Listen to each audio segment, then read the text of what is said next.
So guys अब हम कर रहे हैं ओजोन के केमिकल रिएक्शन। तो ओजोन का सबसे पहला केमिकल रिएक्शन है ऑक्सीडेशन का। ओजोन जो होता है वो इस तरीके से ब्रेक होता है और इसके ब्रेक होने से हमें मिलता है ऑक्सीजन एंड नेसेंट ऑक्सीजन। अब ये जो नेसेंट ऑक्सीजन होता है ये होता है बहुत ही ज्यादा रिएक्टिव, जिसके कारण से इसमें होता है बहुत ही ज्यादा स्ट्रॉन्ग ऑक्सीडेशन का पावर। तो अब मैं इसके रिएक्शंस देख लेता हूं जहां पे ऑक्सीडेशन होते हैं। ये जो हमारे पास रिएक्शन है यहां पे हमारे पास मॉइस्ट सल्फर। मॉइस्ट सल्फर का मतलब क्या हुआ कि सल्फर में वाटर भी प्रेजेंट है। तो ये है सल्फर एंड ये है वाटर। अब इसे हमें करना है ऑक्सीडाइज। ऑक्सीडाइज के लिए हम क्या यूज कर रहे हैं? ओजोन। तो यहां पे मैंने डाल दिया ओजोन। तो sulphur plus ozone plus water, ये तीनों के मिक्सचर से क्या बन सकता है? H2SO4। तो यहां पे हमें मिल गया H2SO4 और साथ में हमें मिला ऑक्सीजन। तो ये हुआ हमारा सल्फर का ऑक्सीडेशन। सल्फर के ऑक्सीडेशन से हमें मिल गया सल्फ्यूरिक एसिड। अब जो नीचे वाले रिएक्शन है वो बिल्कुल ही इसी के पैरेलल चल रहे हैं।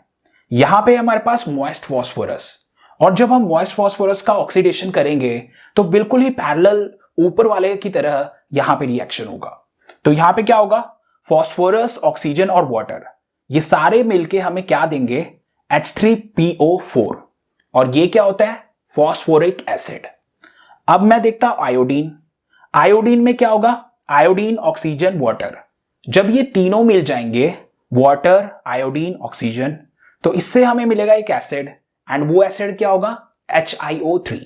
तो यहां पे हमें मिल रहा है HiO3 यानी कि आयोडिक एसिड। तो सल्फर से बना सल्फ्यूरिक एसिड, फास्फोरस से बना फास्फोरिक एसिड और आयोडीन से बना आयोडिक एसिड। तो ये है इसका ऑक्सीडेशन का पहला सेट। अब चलते हैं हम आगे। तो ये जो हमारा नेक्स्ट सेट है यहां पे हम देखेंगे कि ऑक्सीडेशन से हमें मिलेगा सॉल्ट्स। तो यहां पे भी हम ओजोन से कर रहे हैं इसका ऑक्सीडेशन। और यहां पे मेरे पास पहले क्या है? Nitrite, potassium nitrite, KNO2। और ये जब हमने इसका ऑक्सीडेशन किया यानी कि ऑक्सीजन ऐड किया तो ऑक्सीजन यहां पे एक ऐड हो जाएगा। तो हमें क्या मिलेगा? NO2 से NO3। तो यहां पे हमें मिल गया NO3। तो पोटेशियम जो नाइट्राइट था वो बन गया पोटेशियम नाइट्रेट। पहले था ये NO2 नाइट्राइट, फिर बाद में ये क्या बन गया? KNO3 यानी कि नाइट्रेट। तो ये नाइट्राइट से बन गया नाइट्रेट। तो पहला रिएक्शन तो हो गया ये। अब मैं जा रहा हूं लेड सल्फाइड पे। लेड सल्फाइड का जब हम ऑक्सीडेशन करेंगे तो क्या होगा? ये लेड सल्फाइड में जब मैं ऑक्सीजन ऐड करूंगा तो क्या बनेगा? PbS से PbSO4। तो वही चीज यहां पे बन रही है, PbSO4। तो ये था हमारा लेड सल्फाइड और उससे हमें मिल गया है लेड सल्फेट। तो यहां पे भी बन गया है सॉल्ट। अब मैं देखता हूं इसी के पैरेलल कुछ और रिएक्शन। तो यहां पे क्या है? कॉपर सल्फाइड और जिंक सल्फाइड। कॉपर सल्फाइड का ऑक्सीडेशन करेंगे तो क्या होगा? Copper sulphate. Zinc sulphide, zinc sulphide का ऑक्सीडेशन करेंगे तो क्या बनेगा? Zinc sulphate. तो बिल्कुल जैसे ऊपर रिएक्शन हुआ है बिल्कुल नीचे वैसे ही यहां पे भी रिएक्शन हो रहा है। अब हम अपने नेक्स्ट सेट ऑफ रिएक्शन में जहां पे हम देखेंगे चेंज ऑफ कलरेशन। तो ये जो हमारे कंपाउंड्स होते हैं KMnO4, K4FeCN6, ये वाले कंपाउंड्स में हम क्या नोटिस करते हैं कि यहां पे कलर्स में बदलाव आता है। ठीक है, रिएक्शन से पहले और रिएक्शन के बाद कलर्स में बदलाव आता है। तो वो चीज हम यहां पे स्टडी करने वाले हैं। तो सबसे पहले है पोटेशियम मैंगनेट, K2MnO4। ये होता है पोटेशियम मैंगनेट और इसका हम क्या कर रहे हैं? Oxidation using ozone. तो यहां पे मैंने ऐड कर दिया ओजोन। अब ये जब ओजोन इसके साथ रिएक्ट करेगा तो ये K2MnO4 बदल जाएगा KMnO4 में। तो यही चीज हम यहां पे देख रहे हैं कि ये बदल गया है KMnO4 में। तो पहले था ये पोटेशियम मैंगनेट और ये अब बदल चुका है पोटेशियम परमैंगनेट में। अब दोनों का कलर होता है डिफरेंट। तो ये जो हमारा कंपाउंड होता है ये होता है ग्रीन कलर का, और जब हम इसका ऑक्सीडेशन कर देंगे तो ये इस कंपाउंड में बदल जाएगा। और जब ये इस कंपाउंड में बदल जाएगा तो हम क्या देखेंगे कि इसका कलर बदल जाएगा। और कौन सा कलर आएगा इसमें? Purple colour. ठीक है, पहले ये ग्रीन कलर का था, फिर जब हमने ऑक्सीडेशन किया तो ये बन गया पर्पल कलर का। ठीक है, तो यहां पे हम ये नोटिस करते हैं कलर में बदलाव। अब हम देख रहे हैं पोटेशियम फेरोसाइनाइड। यहां पे भी हम सेम ही चीज नोटिस करेंगे। पोटेशियम फेरोसाइनाइड में क्या होता है कि जब हम इसका ओजोनोलाइसिस करते हैं तो ये बन जाता है K3FeCN6 और ये क्या होता है? पोटेशियम फेरिसाइनाइड। पहले था ये K4FeCN6 और जब ऑक्सीडेशन हुआ तो ये बन गया K3FeCN6। अब जो पोटेशियम फेरोसाइनाइड होता है इसका कलर होता है लेमन ग्रीन कलर का, ठीक है। और जब हम इसका ऑक्सीडेशन कर देंगे तो ये बन जाएगा ये कंपाउंड, और इसका कलर कैसा होता है, इसका कलर होता है ब्राइट रेड। तो यहां पे हम ये बदलाव देखेंगे। तो अब हमारा नेक्स्ट सेट रिएक्शन में हम क्या कर रहे हैं, हम यहां पे रैंडम से रिएक्शंस कर रहे हैं। तो यहां पे मैं क्या कर रहा हूं, HCl ले रहा हूं पहले, फिर मैं सिल्वर ले रहा हूं, फिर मैं सल्फर डाइऑक्साइड ले रहा हूं, ठीक है। सभी का हमें क्या करना है, ऑक्सीडेशन करना है ओजोन को यूज करके।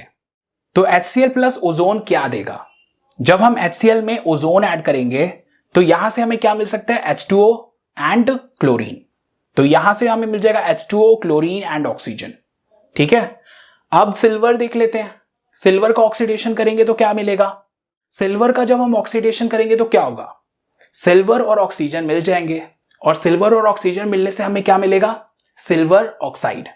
तो वही चीज हमें यहां पे मिल रहा है, सिल्वर ऑक्साइड Ag2O। अब मैं देख रहा हूं सल्फर डाइऑक्साइड, सल्फर डाइऑक्साइड का ऑक्सीडेशन करेंगे तो क्या होगा, SO2, इसमें एक और ऑक्सीजन ऐड हो जाएगा तो क्या बन जाएगा, SO3। तो यही SO2 में जब हमने ऑक्सीडेशन किया तो हमें मिल रहा है SO3। पहले था ये सल्फर डाइऑक्साइड और बाद में ये क्या बन गया, सल्फर ट्राइऑक्साइड। तो कुछ इस तरीके से यहां पे होगा रिएक्शन। अब चलते हैं हम अपने नेक्स्ट सेट्स ऑफ रिएक्शन पे। अब हमारे पास ये जो रिएक्शन है इससे हम पता लगाते हैं कि हमारे पास ओजोन का अमाउंट कितना है। सो यहां पे हम करने वाले हैं क्वांटिटेटिव एनालिसिस ऑफ ओजोन, और इसके लिए हमारे पास ये रिएक्शन है। यहां पे क्या हो रहा है कि यहां पे हम potassium iodide, water and ozone को रिएक्ट करा रहे हैं, और इनके रिएक्शन से हमें क्या मिलेगा, potassium hydroxide, iodine and oxygen. तो ये हो गया है इसका रिएक्शन। अब हमारे को यहां पे क्या करना है, अब ओजोन के बारे में हमें पता है कि ओजोन होता है गैसियस फॉर्म में, और अगर ये गैसियस फॉर्म में होगा तो हम इसका क्वांटिटी मेजर नहीं कर पाएंगे। तो इसलिए हमारे को चाहिए होता है ये वाला रिएक्शन। यहां पे ओजोन को हमने इनके साथ रिएक्ट कराया और हमारे को यहां से मिल गए ये प्रोडक्ट्स। अब यहां पे ये जो आयोडीन है, ये आयोडीन होता है लिक्विड फॉर्म में, और इसलिए हम इसका वेट मेजर कर पाएंगे। We will use titration method and we will calculate iodine's quantity, और जब आयोडीन का हमें क्वांटिटी मिल जाएगा तो हम ओजोन भी निकाल लेंगे। तो ये होता है मेथड। अब हम इसका टाइट्रेशन करते हैं यूजिंग Na2S2O3, ये होता है सोडियम थायोसल्फेट। तो ये जो टाइट्रेशन होता है इसे हम कहते हैं आइडोमेट्रिक टाइट्रेशन, यानी कि इससे हम आयोडीन का क्वांटिटी निकाल रहे हैं यूजिंग सोडियम थायोसल्फेट। तो सोडियम थायोसल्फेट को यूज करके हम यहां पे आयोडीन का क्वांटिटी निकाल रहे हैं। तो यहां पे हमने आयोडीन का क्वांटिटी निकाल लिया, और फिर अब हम निकालेंगे ओजोन। तो ये है हमारा रिएक्शन। अब हम पहुंच चुके हैं हमारे इस रिएक्शन में। ये वाला जो रिएक्शन है ये होता है काफी ज्यादा इंपॉर्टेंट, बिकॉज इस रिएक्शन से हम पता लगाते हैं प्रेजेंस ऑफ ओजोन, कि हमारे कंपाउंड में ओजोन है कि नहीं। तो हमें पता है कि ये है मरकरी, और हम इसका कर रहे हैं ऑक्सीडेशन ओजोन से। तो मरकरी प्लस ऑक्सीजन से हमें क्या मिल गया, मर्क्यूरस ऑक्साइड प्लस ऑक्सीजन। अब आपको पता होगा कि मरकरी किस तरीके का होता है। तो आपको पता होगा कि मरकरी कैपिलरी ट्यूब में किस टाइप का मेनिस्कस बनाता है। मरकरी कैपिलरी ट्यूब में कन्वेक्स टाइप का मेनिस्कस बनाता है, और वाटर किस टाइप का मेनिस्कस बनाता है, वाटर बनाता है कनकेव टाइप का मेनिस्कस। अब यहां पे क्या हो रहा है कि ये जो मरकरी है ये ऑक्सीडाइज होकर मर्क्यूरस ऑक्साइड में कन्वर्ट हो गया, और मर्क्यूरस ऑक्साइड में कन्वर्ट होने के कारण ये अपना मेनिस्कस छोड़ देगा। अब जो इसका मेनिस्कस है वो कन्वेक्स टाइप का नहीं आएगा। अब क्या होगा कि जो हमारा मर्क्यूरस ऑक्साइड है that will start sticking to the glass surface, वो ग्लास के सरफेस पे स्टिक होना शुरू हो जाएगा, ठीक है। तो ओजोन डालने से पहले ये कन्वेक्स टाइप का मेनिस्कस बना सकता था, पर मर्क्यूरस ऑक्साइड बनने के बाद ये कन्वेक्स टाइप का मेनिस्कस नहीं बना पाएगा। ये क्या करेगा, it will start sticking to the glass surface. तो इस चीज को हम कहते हैं टेलिंग ऑफ मरकरी। तो ये है ओजोन को टेस्ट करने का एक मेथड। ओजोन डालने से हमारे को ये वाला फिनोमिनन ऑब्जर्व करने के लिए मिलेगा। तो ऑक्सीडेशन वाले रिएक्शन हमने सारे कर लिए। अब हम कर रहे हैं रिडक्शन वाले रिएक्शन। अब रिडक्शन वाला रिएक्शन हमारा क्या है, ये है हाइड्रोजन पेरोक्साइड, और इसका हमने ओजोन के साथ रिएक्शन कराया तो हमें मिला वाटर एंड ऑक्सीजन, ठीक है। अभी ये क्या है, पेरोक्साइड और अब यहां पे ये क्या बन चुका है, ऑक्साइड। यहां पे क्या होगा, O2 2 नेगेटिव आयन, और यहां पे क्या होगा, O2 नेगेटिव आयन। तो ये पेरोक्साइड हमारा चेंज हो रहा है ऑक्साइड में बिकॉज ऑफ ओजोन। अब मैं देखता हूं नीचे, नीचे क्या है हमारे पास, BaO2, और इसमें हमने ऐड किया ozone and we are getting BaO and oxygen. तो ये भी क्या है, बेरियम पेरोक्साइड, और ये किस में कन्वर्ट हो रहा है, बेरियम ऑक्साइड। तो पेरोक्साइड हमारा ऑक्साइड में कन्वर्ट हो जाता है, हम ये चीज नोटिस करते हैं। अब हम देख रहे हैं इसका last reaction and that is addition reaction. Addition reaction क्या होता है, ये है डबल बॉन्ड और इसमें हम क्या ऐड करेंगे, ओजोन। तो ये है एडिशन रिएक्शन, और इस रिएक्शन को हम ओजोनोलाइसिस के नाम से भी जानते हैं। तो ओजोनोलाइसिस नाम से हमें पता चल रहा है कि हम यहां पे ओजोन ऐड करेंगे, और ओजोन कहां ऐड करेंगे, डबल बॉन्ड पे। तो ये है हमारा प्रोपीन कंपाउंड, यहां पे है एक डबल बॉन्ड और यहां पे हम ओजोन ऐड करेंगे। अब जब ओजोन इसमें आता है तो वो इस तरीके का एक स्ट्रक्चर बना देता है। तो जब ओजोन इस डबल बॉन्ड पे जाएगा तो वो कुछ इस तरीके का स्ट्रक्चर बना देता है। ओजोन में क्या है, 3 एटम्स, और वो 3 एटम्स क्या है, यहां पे इस तरीके से अरेंज होंगे। तो 1 2 एंड 3 ऑक्सीजन के एटम इस तरीके से यहां पे अरेंज हो जाएंगे। अब ये जो स्ट्रक्चर होता है इसको हम कहते हैं ओजोनाइड। ठीक है, ये प्रोपीन था तो ये बन गया प्रोपीन ओजोनाइड। अब बाद में क्या होता है कि ये ओजोनाइड स्ट्रक्चर है, ये होता है काफी अनस्टेबल सा स्ट्रक्चर, जिसके कारण से ये टूट जाता है। अब ये टूटता कैसे है, तो ये इस तरीके से टूट जाएगा। ठीक है, एक पार्ट यहां, एक पार्ट यहां। तो इसके टूटने से अब हमें क्या क्या मिलेगा,